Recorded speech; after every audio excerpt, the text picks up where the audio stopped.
Before placing the fuel lamp under the cylinder, you want to make sure that it is completely dry to keep it from cracking.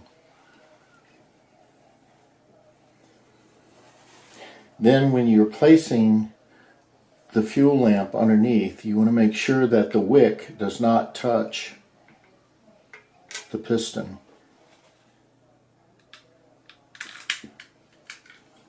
And it takes a few seconds for it to get warm enough.